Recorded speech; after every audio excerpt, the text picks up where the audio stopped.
నమస్తే, welcome to 99 TV. YCP touch చేస్తే ఆ హీరోలకి చుక్కలే. నిజంగా పుష్ప సినిమా రిలీజ్ అయిన దగ్గర నుంచి ఇండస్ట్రీకి ఇబ్బందికరమైన కాలం మొదలైందో లేకపోతే వైసీపీకి గడ్డు కాలం మొదలైందో అర్థం కావట్లేదు. అనవసరంగా తన మానాన తాను వెళ్ళిపోతున్న ఇండస్ట్రీని కెలికి వాసన చూసే కార్యక్రమానికి వైసీపీ శ్రీకారం చుట్టినట్టే కనిపిస్తుంది. పుష్ప సినిమా వివాదం అనేది ఒక దురదృష్టకర సంఘటన కారణంగా మొదలైంది. దానికన్నా ముందు వైసీపీ దీన్ని వివాదం చేయాలని ప్రయత్నం చేసింది. ఆ సినిమాలో ఉన్న కొన్ని dialogues Allu Arjun mega compound ఉద్దేశించి చేసినవే, చిరంజీవి గారి గురించి, పవన్ కళ్యాణ్ గారి గురించి చేసినవే అని చెప్పేసి ఆ కుటుంబంలో గ్యాప్ క్రియేట్ చేయాలని చూస్తుంది ఆ కాంపౌండ్లో. బట్ అది సిచ్యుయేషన్ డిమాండ్ చేసిన సందర్భం. ఆ సందర్భానికి అనుగుణంగా ఆ స్క్రిప్ట్కి అనుగుణంగా స్క్రీన్ ప్లే నడిచింది. సినిమాకి సంబంధించిన పరిజ్ఞానం ఉన్న వాళ్ళు ఎవరైనా ఇట్టే చెప్పేస్తారు, దీనికి పెద్ద లాజిక్ అవసరం లేదు, ఇదేమి రాకెట్ సైన్స్ కూడా కాదు. కానీ వైసీపీ అల్లు వచ్చింది. ఎందుకు? అల్లు అర్జున్ గారు నంద్యాలలో శిల్పా గారికి ప్రచారం చేశారు కాబట్టి అల్లు అర్జున్ గారు వైసీపీ మనిషి. వీళ్ళు వేసుకున్నారు వాళ్ళ ఖాతాలోకి వైసీపీ మనిషిని. ఆయనేమి వైసీపీ మనిషిని చెప్పాల. శిల్పా గారు ఆయనకి బాగా సన్నిహితులు, కావాల్సిన వాళ్ళు కాబట్టి వెళ్ళి చేశారు. సరే, అల్లు అర్జున్ కూడా ఆ సందర్భంలో ఒకటి రెండు మాటలు మాట్లాడిన దాన్ని అవుట్ ఆఫ్ కాంటెక్స్ట్ తీసుకెళ్లి వైసీపీ తనకు అనుకూలంగా మలుచుకుంది. యాజ్ ఇఫ్ అంతా అల్లు అర్జున్ వైసీపీ డైరెక్షన్లో నడుస్తున్నాడు. ఆయన ఒక సినిమా హీరో, ఎంతో కష్టపడి ఇక్కడ దాకా కెరీర్ని ఆయన తెచ్చుకున్నారు, తను నర్చర్ చేసుకున్నారు. సరే, మొదట్లో మెగా కాంపౌండ్ ప్రతినిధిగా ఆయన అడుగు పెట్టుండొచ్చు కాక ఇవాళ ఐకాన్ స్టార్గా తనకంటూ తనకు ఇమేజ్ ఆయన క్రియేట్ చేసుకున్నారు. రామ్ చరణ్ కేసు కూడా అదే, చిరంజీవి గారి కుమారుడిగా ఆయన ఎంట్రీ ఇచ్చుండొచ్చు కాక. But what is Ram Charan అనేది ఆయన సినిమా చూస్తే ఇది ఒక పాత్ర చెవిటి వాడి పాత్రలో ఆయన నటించింది. రంగస్థలం కనుక చూస్తే అర్థమవుతుంది, అక్కడ రామ్ చరణ్ కనపడాల, పాత్ర కనపడింది. సో అంతగా ఆయన తన పర్ఫార్మెన్స్ని ఆయన నిరూపించుకున్నారు, అప్గ్రేడ్ చేసుకుని ఈ రోజుకి ఆ రోజు ఆయన ఇవాళ గ్లోబల్ స్టార్. సో వీళ్ళిద్దరిని అనవసరంగా ఎందుకు వైసీపీ వివాదాల్లోకి లాగాలని చూస్తుంది? మెగా కుటుంబంలో చిచ్చు పెట్టడానికి. వాళ్ళకి ఏదో గ్యాప్స్ ఉన్నాయని మెగా కాంపౌండ్కి, అల్లు కాంపౌండ్కి. మెగా అల్లు కాంపౌండ్లో రెండు లేవు, ఒకటే కాంపౌండ్. అదే కాంపౌండ్ నుంచి 9-10 మంది హీరోలు ఉన్నారు, ఆ గ్యాప్స్ ఉన్నాయని. సరే, తీరా మోసి వీళ్ళు టచ్ చేయకపోయినా వైసీపీయే వాళ్ళని టచ్ చేసి వాళ్ళని వివాదాల్లోకి లాగటం, దాని చుట్టూ రాజకీయం నడపడం. వైసీపీకి ఇన్ఫ్యాక్ట్ ఇది అక్కర్లేని విషయం. అంబటి రాంబాబు గారు కూడా ఆయన చాలా సెటైరికల్ ట్వీట్స్ ద్వారా ఎంతో కొంత అటెన్షన్ ఆయన డ్రా చేస్తున్నారు, మెగా కాంపౌండ్ అటెన్షన్ డ్రా చేస్తున్నారు. కానీ ఎక్కడికక్కడ కనుక చూస్తే ఆయన ఎక్కడా చెలించి మాట్లాడలేదు. మన మధ్య ఆప్తా కన్వెన్షన్లో కూడా చిరంజీవి గారు మాట్లాడుతూ చెప్పింది ఏంటి, ఇండస్ట్రీలో టాలెంట్తో పాటు బిహేవియర్ కూడా ఉండాలి అని చెప్పారు. ఆ బిహేవియర్ ఆ కాంపౌండ్కి ఉంది కాబట్టే ఒద్దికగా ప్రయాణం మొదలెట్టి అంతే ఒద్దిగా ఆ జర్నీని స్ట్రెంథన్ చేసుకుంటూ అంతే ఒద్దిగ్గా మళ్ళీ జనం నుంచి, ఆడియన్స్ నుంచి వాళ్ళు కావాల్సినంత అభిమానాన్ని, రెస్పాన్స్ని సంపాదించుకుంటున్నారు.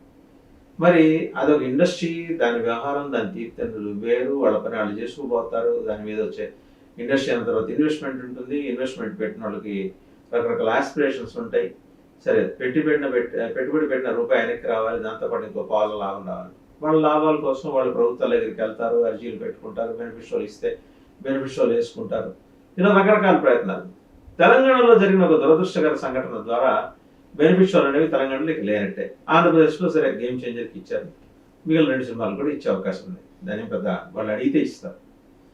సో ఇష్యూని సాధ్యమైనంత వరకు చల్లార్చి చూపించే ఒక ప్రయత్నం జరుగుతుంటే వైసీపీ దాన్ని ఎగదోసే కార్యక్రమం చేస్తుంది.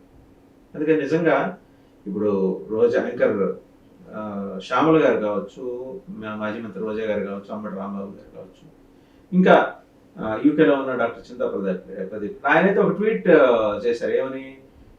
గేమ్ చేంజర్ పాటలకు 75 కోట్లు ఖర్చు పెట్టారు, రోడ్డు ప్రమాదంలో చనిపోయిన వాళ్ళ కుటుంబాలకు 5 లక్షల రూపాయల వంతున మాత్రమే ఇచ్చారు. అది దిల్లాజీ గారు ఇచ్చారు, తక్షణ సహాయం ప్రకటించారు ఆయన.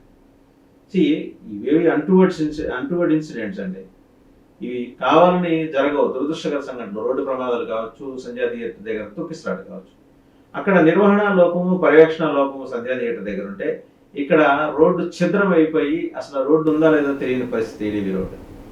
మరి ఇవన్నీ పరిగణలోకి తీసుకొని వాళ్ళ టక్కనేంటి వాళ్ళు ప్రొటెక్ట్ చేసుకోవడానికి కూటమి ప్రభుత్వం రోడ్డు వైసీపీ పాలనలో ధ్వంసమైందని.